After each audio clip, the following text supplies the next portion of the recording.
En los últimos días hemos visto aquí en nuestro programa distintos intercambios políticos a propósito de la crisis de agua que estamos viviendo aquí en el Uruguay. De hecho, tuvimos una interpelación a los ministros de Ambiente y de Salud, pero salgamos de la política, vayamos a la salud. ¿Qué riesgos tiene consumir el agua en estas condiciones que hoy tenemos? ¿Qué debemos hacer? ¿Cuáles son las medidas que se deberían aplicar? ¿Qué pasa si esto se sostiene en el tiempo? ¿Todas las aguas embotelladas sirven? Son algunas de las preguntas que lanzaremos esta noche. Bienvenidas, bienvenidos. Así comienza el lado B.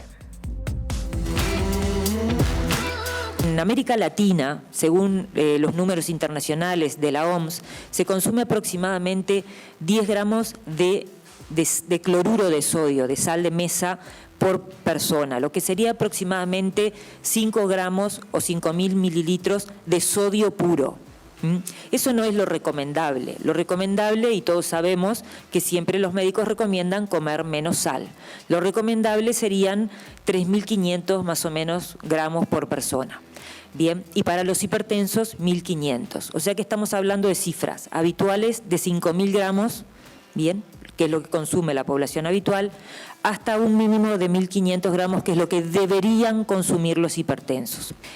La cantidad de sodio que tiene el agua son 400 miligramos. O sea que si una persona tomara 2 litros de agua, ni siquiera llegaría a tomar la cantidad de sal recomendada para un hipertenso. Estaríamos todavía con un cierto margen de seguridad.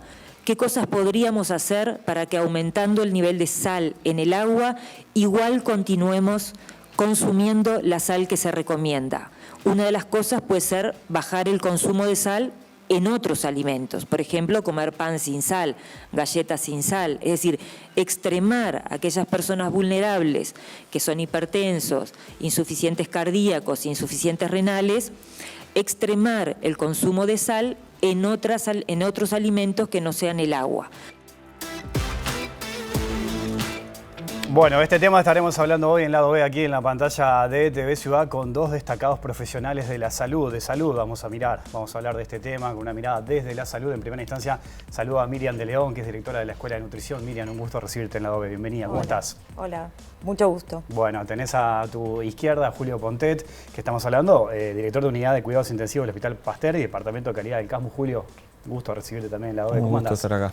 Bueno, ya vamos a ir a algunos puntos específicos, ¿no? Pero pensaba, históricamente el agua ha sido como una herramienta, ¿no?, de transmisión de distintas enfermedades, bacterias, muertes. Eso después se fue obviamente que evolucionando con el paso del tiempo. Una pregunta que surge también es, bueno, la calidad del agua hoy, ¿no? Más allá de todo esto que estamos hablando y discutiendo, ¿qué reflexión te genera eso, Julio? A ver, el mal mayor de todo este problema es no tener agua.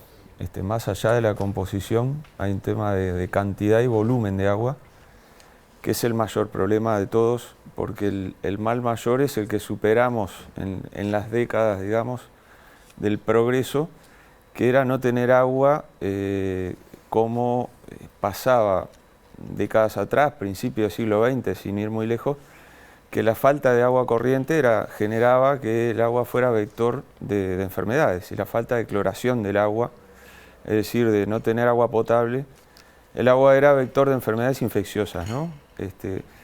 A eso no hemos llegado, porque el agua sigue siendo libre de bacterias, por ejemplo. Entonces, desde el punto de vista microbiológico, no hemos llegado a ese punto de gravedad. Entonces surge la segunda pregunta, que es lo que tú decís de la calidad del agua. Y ahí obviamente el gran cambio que se ha generado entre lo que teníamos hasta ahora, y que además los uruguayos, yo me acuerdo que yo fui a una escuela pública y una de las cosas que siempre estábamos orgullosos era que teníamos agua potable y que tomabas agua de la canilla, y de hecho yo lo hago aún. Y era un motivo de orgullo para los uruguayos, ¿no? Porque después viajás y te dicen no tomes agua de la canilla, y era algo que era, bueno, como un patrimonio nacional. Ahora surge el tema que el gran cambio que se generó fue el contenido de sodio del agua. Y ahí, bueno, hay algunos números que si querés los podemos disecar un poco para explicar cuánto de impacto realmente puede ser eso o no. A ver, te escuchamos, sí. A ver, básicamente, a grosso modo, el agua que estábamos consumiendo tenía aproximadamente 0,2 gramos por litro de sodio, y eso se duplicó, pasó a 440 miligramos, que es un poco menos de medio gramo de sodio, para decirlo en forma más sencilla. ¿Cuánto eso implica de aumento real de la ingesta de sodio para los que estábamos tomando agua de OCE normalmente en nuestra vida? Y ahí tenemos que ir al diagnóstico de situación previa que teníamos los uruguayos. ¿Cuánto tomamos de agua los uruguayos en promedio? Solamente 700 mililitros día. Algunos tomamos más y es recomendable tomar más porque hidratarse es sano y bueno, pero esa es parte de la realidad. Podríamos decir, si lo redondeamos a 1 litro por día, estamos pensando que subimos 0,2 gramos de sodio, 1/5 de un gramo de sodio en la ingesta de 1 litro de agua, lo cual no es un valor significativo, y si hablamos de porcentajes, estamos hablando de un aumento de 5% de la ingesta de sodio total diaria.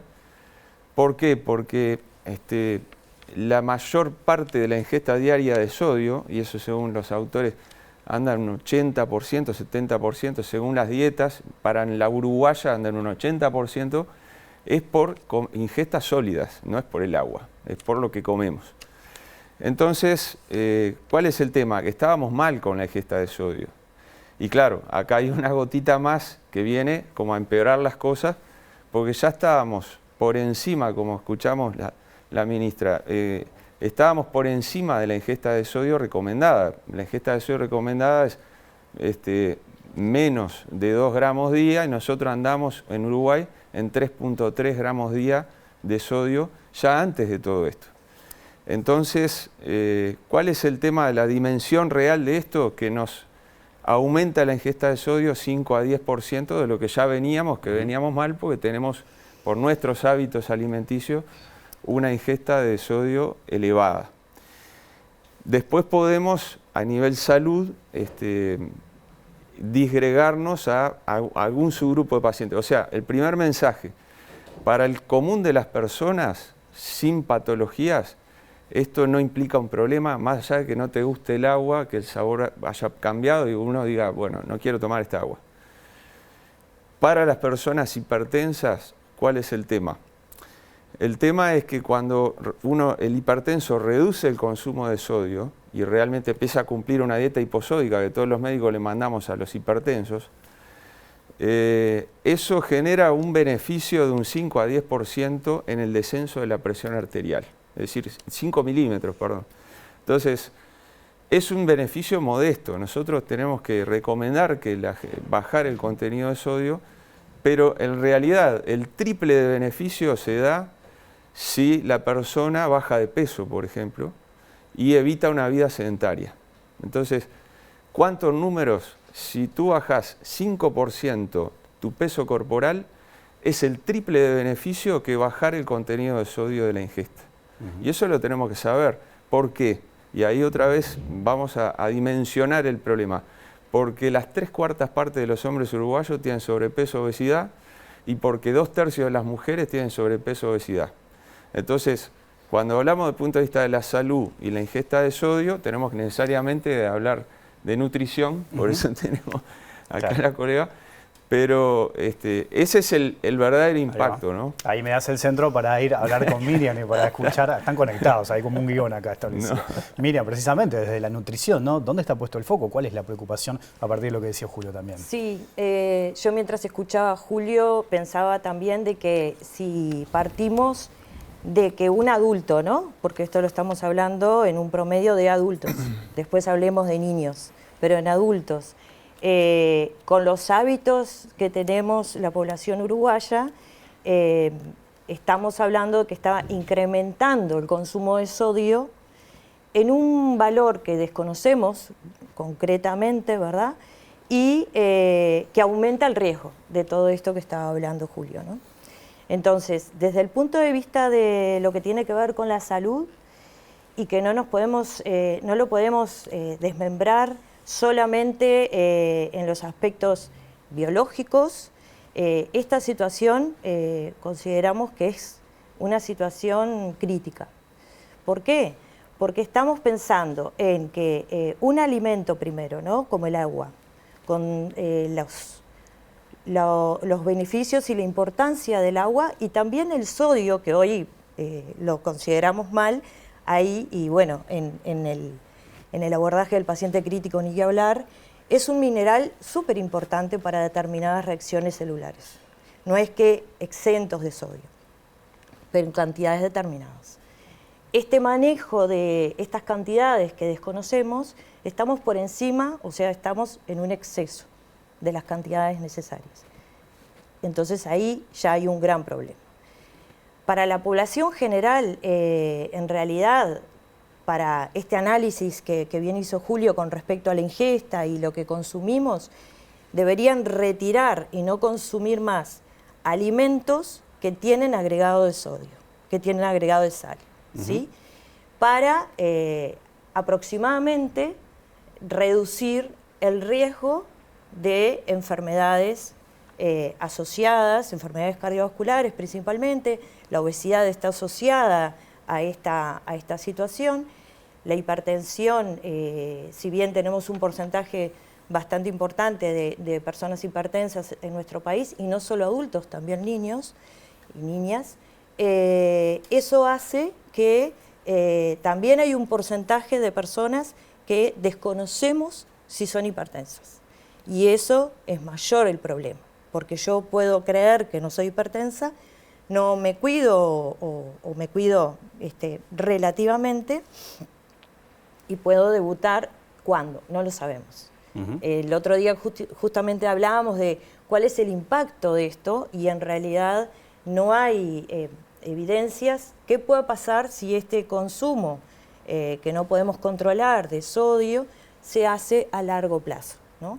Entonces, en realidad es un problema hoy, pero es un problema futuro que no tenemos una respuesta. Ese es un punto interesante, porque no sabemos, más allá que hoy es una jornada de lluvias, no sabemos cuánto puede llegar a durar esto, ¿no? Exacto. Si vamos a consumir esta agua durante un mes y medio, 2, y eso para ustedes, para los médicos, es un desafío importantísimo también, ¿no? A la hora de darle mensaje a la población de cuáles son las conductas que tienen que llevar adelante.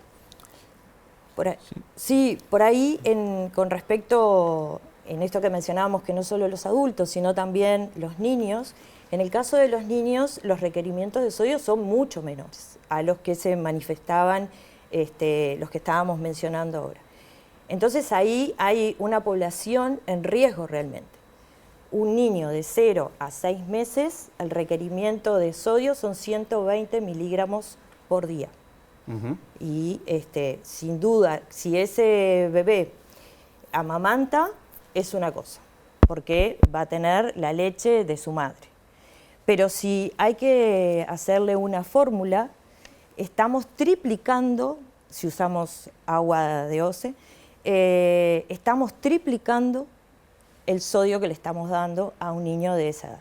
Por eso es que se ha hecho hincapié en que en esos casos los niños, los lactantes y los niños deberían estar optando por aguas embotelladas, que lo que nos permite el agua embotellada es conocer el contenido de sodio que tienen, que están muy por debajo de 200 miligramos. Ahí, Miriam, es otro punto importante, porque bueno, ahí entramos en cuestión de recursos, ¿no? Que obviamente escapa a ustedes los médicos, de si todas las personas pueden o no comprar agua embotellada. Y ahí, yo me lo preguntaba en la introducción también, ¿todas las aguas embotelladas sirven? ¿Cuál es la respuesta allí? Hay un estudio hecho por la Escuela de Nutrición en el 2018 con respecto al contenido de sodio en las aguas minerales, y en realidad están las que se comercializan en Montevideo. Es un estudio hecho en aguas que se comercializan solo en Montevideo. Está pendiente hacerlo a nivel de todo el territorio nacional. Pero el estudio muestra de que los rangos están dentro de lo obligatorio en lo que tiene que ver con la normativa bromatológica. O sea que no habría inconveniente de las aguas minerales, ¿no? Que es diferente a las aguas mineralizadas, que son aquellas que se obtiene a través de agua potable, que se ajustan los contenidos de algunos minerales y se le agrega gas. O sea, ¿no? es agua de OCE, que se le hace ese proceso, exacto. esa es el agua mineralizada, que no se recomienda consumir en este caso. No, se recomienda la mineral, que es sencillo porque en la etiqueta aparece claramente si es mineral, ¿no? ¿Aparecen todas? O sea, ¿es confiable Aparecen. la información que aparece allí? Sí, aparecen.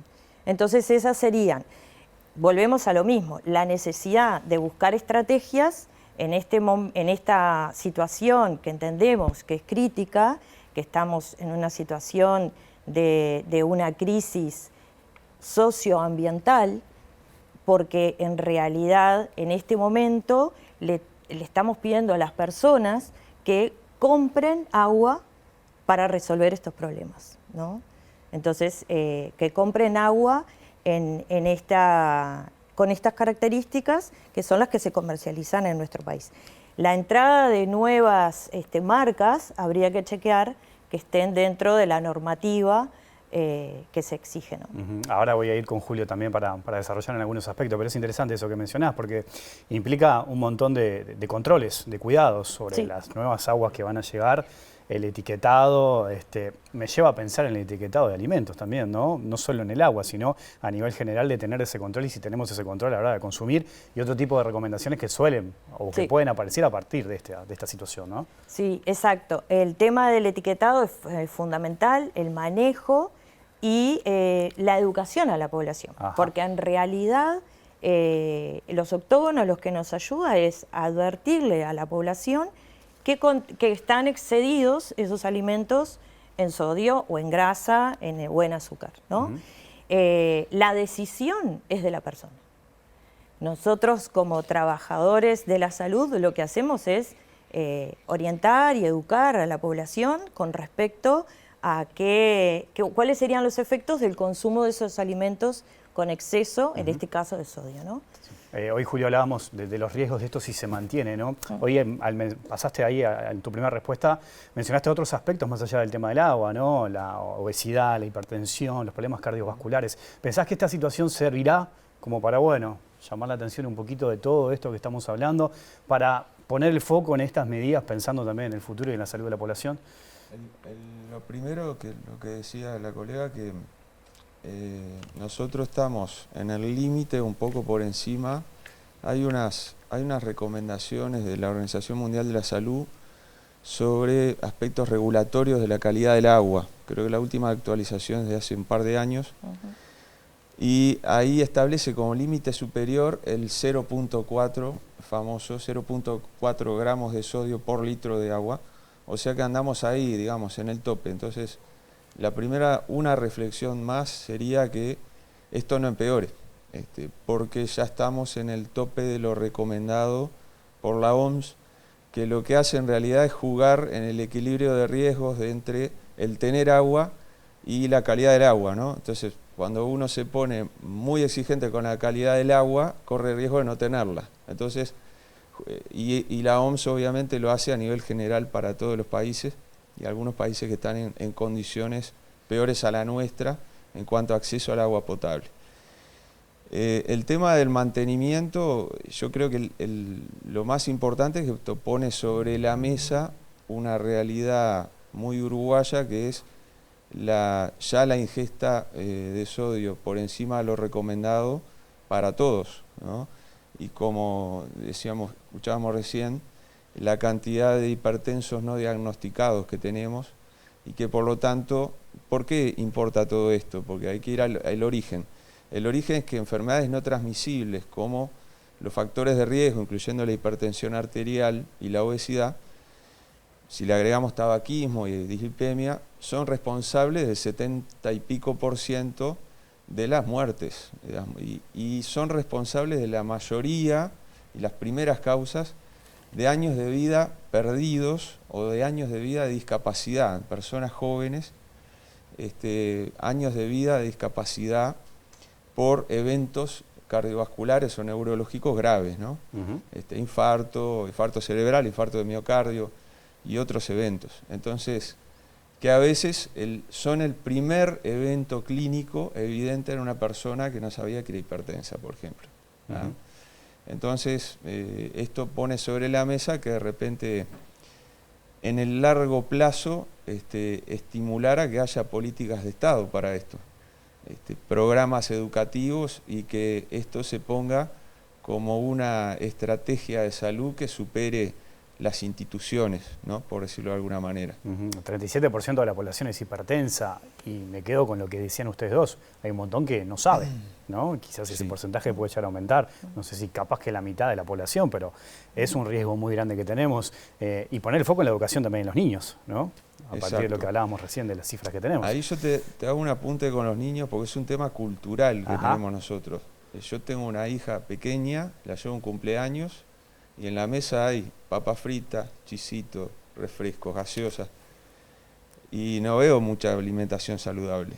Y a todos nos parece normal eso. Sí, sí. Entonces, no estamos, creo que hay un debe hasta desde los pequeños, ¿no? Porque no, capaz que eso no, capaz que se está haciendo, y ahí estoy pecando, estoy hablando anecdóticamente de mi propia experiencia, ¿no? No, pero pasa Ojalá también. en los centros educativos esté pasando otra cosa. Pero bueno, Miriam, vos también lo sabés Sí, por tu experiencia. Pasa en las escuelas, ¿no? En los recreos. A veces las madres y los padres tienen la intención de mandarlo con una fruta, pero ven que el resto de los compañeros van con el alfajor, con la papita. Hay una cuestión cultural también, ¿no? Me Sí, parece. claro, la cuestión de los adultos también, que en la picada para ver el fútbol, Claro. qué es lo que ponemos, ¿no? Sí. Y bueno, es parte del... Ahí hay mucho sodio. Ajá, mucho sodio. Bueno, hacemos una pequeña pausa y seguimos hablando, ¿les parece? Ya sigue la OVE aquí en la pantalla de TV Ciudad.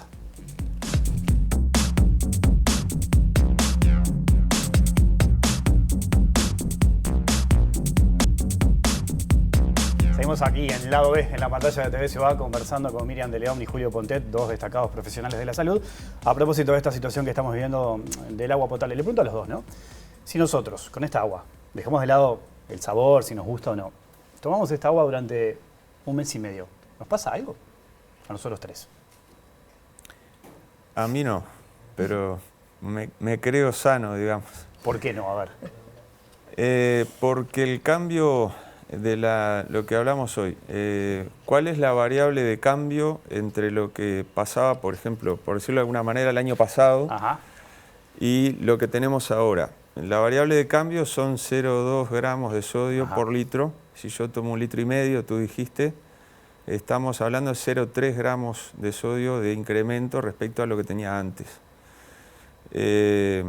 Entonces no va a cambiarme significativamente mi O sea, mi partimos de la estado base clínico. que si tenemos determinados hábitos saludables, esto no nos modificaría si lo tomamos Exacto. durante un tiempo prolongado. Si tengo condiciones clínicas más vulnerables, eso puede ser un problema. Ahí la historia cambia. La historia cambia. Y ahí hay pacientes muy específicos, digamos, ¿no?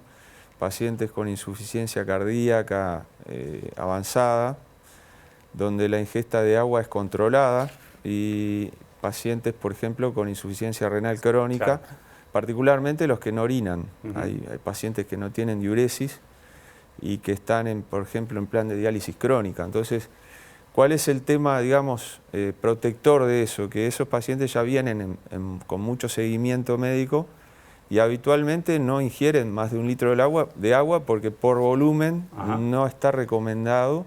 Por ejemplo, un paciente renal crónico que no orina no va a tomar más de 500 a 1000 centímetros de agua por día. Claro. Y Miriam, y si no tenemos, por ejemplo, una alimentación o una dieta muy saludable, ¿ahí qué pasa? Yo te diría que esa pregunta no te podría asegurar qué puede pasar en una persona saludable. ¿Por qué? Porque no solo es del litro o un poco más, que deberíamos tomar 2 litros aproximadamente, pero del litro promedio, sino de todos los alimentos que yo preparo con agua, que también hay que considerarlos, que no los consideraríamos. Entonces ahí el aumento ya no es 1 litro. Es más, porque si yo hago una sopa, hago un ensopado, y eso ya tiene el agua, sal, y no lo considero, y le sigo agregando sal, sigo utilizando otros alimentos, el incremento es mayor. No sé qué va a pasar, no te lo puedo decir. Porque en realidad voy a estar expuesta a un exceso más tiempo. No podría responder.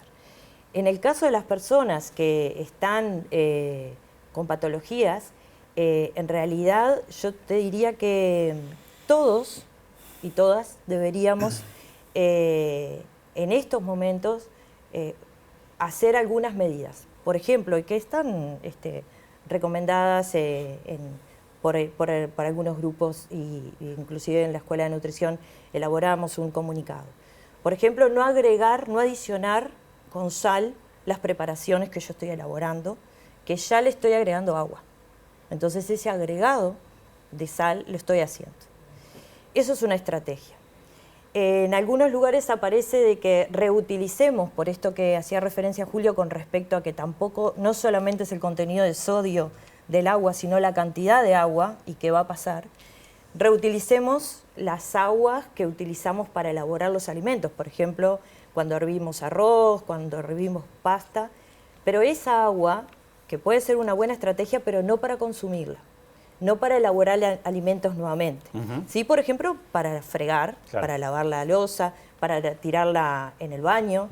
O sea, reutilizar, ser más eficiente con el agua que estamos gastando.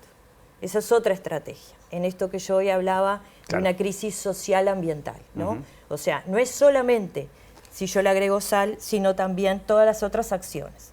Entonces, siguiendo el hilo de tu pregunta, en el caso desde el punto de vista del manejo de los alimentos, debemos hacer ajustes en cómo manejamos la selección de alimentos. Obviamente que en este momento no deberíamos utilizar ningún alimento ultraprocesado, claro, que tiene exceso de sal, ¿no? Para poder consumir el agua con mayor tranquilidad, que no la tenemos hoy, porque no sabemos cuánto tiene. Hasta hace un tiempo, cuando hacíamos una guía de consumo, una guía de cálculo de la cantidad de nutrientes que tienen los alimentos para orientar a un paciente, no pensábamos en el agua, salvo estos ejemplos que traía Julio de pacientes que estaban tan controlada la cantidad de sodio y de agua, pero nunca mirábamos el contenido de sodio del agua, no era necesario. En este momento estamos en una situación distinta, tenemos que considerar cuánto y cómo se lo vamos a hacer. ¿Cómo viste la comparación de la ministra de que un chorizo son 12 vasos y medio de agua? Ustedes como nutricionistas, porque hubo algunos que se expresaron también, ustedes trabajan mucho con las comparaciones, con las gráficas, y en ese caso, ¿qué reflexión te genera? Las utilizamos, pero las utilizamos en el sentido de que demostrar lo mal que hace eso. O sea, en las guías de alimentación que están publicadas por el Ministerio, hay ejemplos, por ejemplo, de cantidad de azúcar en relación a un alfajor, ¿no? O un refresco. Entonces, ¿cuánto yo como de azúcar cuando me tomo este vaso de refresco? Eso es una metodología didáctica para decir, ¿ves lo que estás consumiendo? En este caso, creo que no fueron de las mejores sugerencias de comparar, ¿no? Porque en realidad estábamos, ahí era, no comas el chorizo y te podés, interpreto, ¿no? Te podés tomar esta cantidad de agua.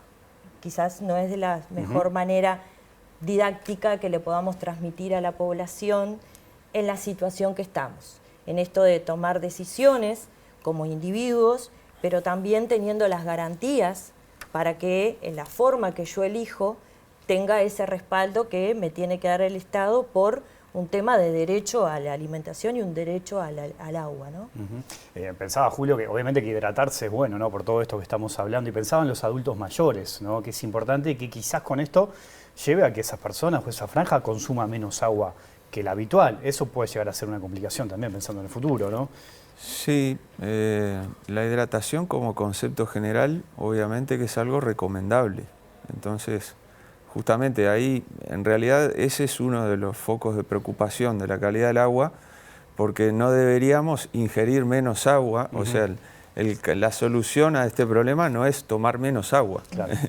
Es tomar más agua en realidad, porque una de las conclusiones estadísticas fue que los uruguayos tomamos poca agua, pero claro, ahora se nos agrega este problema en la calidad. Respecto a los ancianos, es muy frecuente, nosotros lo vemos muy frecuentemente, que el anciano con determinadas patologías frecuentes, valga la redundancia, se deshidrata, ¿no? ¿Por qué? Porque se confunde y toma menos agua o porque tiene menos acceso, porque es un paciente dependiente de cuidados y si no se le acerca no se le da el agua, no la va a tener. Y más fácilmente aumenta la pérdida, lo que se llama pérdida insensible de agua.